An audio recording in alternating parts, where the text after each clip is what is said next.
Dalawang alkalde mula sa Sorsogon na pinarangalan sa isinagawang onboarding local government unit to the Bicol Express ng DILG.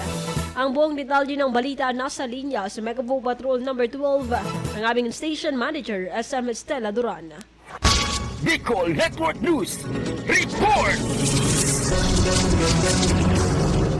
Ginawaran ng parangal ang dalawang natatanging multi-awarded women leaders, Sorsogon City Mayor Maria Esther E. Amor at Huban Municipal Mayor Gloria L. Alinduogan sa isinagawang onboarding local government unit to the Bicol Express o Enhanced Knowledge Sharing and Performance Tracking for Revitalized LGU Engagement to the SGLG. Kahapon, 7 ng Agosto ngayong taon sa Marisol Hotel, Legazpi City. Ang mga parangal na natanggap ng dalawang alkalde ay Seal of Good Local Governance, Seal of Good Financial Housekeeping, Anti-Drug Abuse Council Awardee, Gawad Galasag Awardee sa Huban Second Level at National Nutrition Program Implementer Awardee. Bukod pa dito, ang Seal of Good Local Governance ang pinakamataas na parangal na ibinibigay ng Department of Interior and Local Government na namamahala at kumikilala sa mahusay na pagganap ng mga local chief executives ng mga local government units. Kaugnay nito, ang DILG ay isang ahensya